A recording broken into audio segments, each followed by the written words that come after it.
আসসালামু আলাইকুম, কেমন আছেন? আশা করি সকলে ভালো আছেন।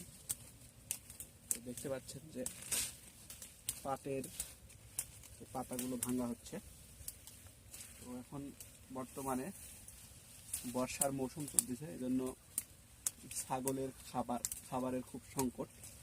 তো এই যে পাটের যে পাতাগুলো রয়েছে নিচে, এই যে পাতা, এগুলো নিচে থেকে এই পাতাগুলো যদি ভেঙে দেওয়া হয় তো পাটেরও কোনো ক্ষতি হয় না। আবার এই পাতা দিয়ে আপনার ছাগলের খাবার তৈরি হয়, অর্থাৎ এই পাতা কিন্তু ছাগলের এক ফেভারিট খাবার, খুব প্রিয়। এই খাবারটা যদি ছাগলকে দেওয়া হয় সে কিন্তু এই বসার সময় মজা করে খায়। আর এই পাটেরও কোনো ক্ষতি হয় না এই পাতাগুলো যদি ভাঙা হয়।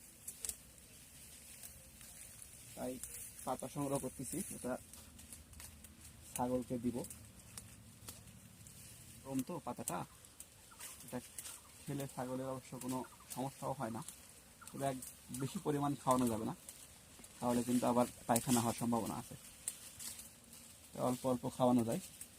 এই বর্ষার সময়ে খাদ্য নাই বললেই চলে ছাগলের, তাই কিন্তু এটাই উৎকৃষ্ট মানের খাদ্য বলা যায়। যারা ছাগল পালন করেন তাদের জন্য খুব ভালো উপায় এটি।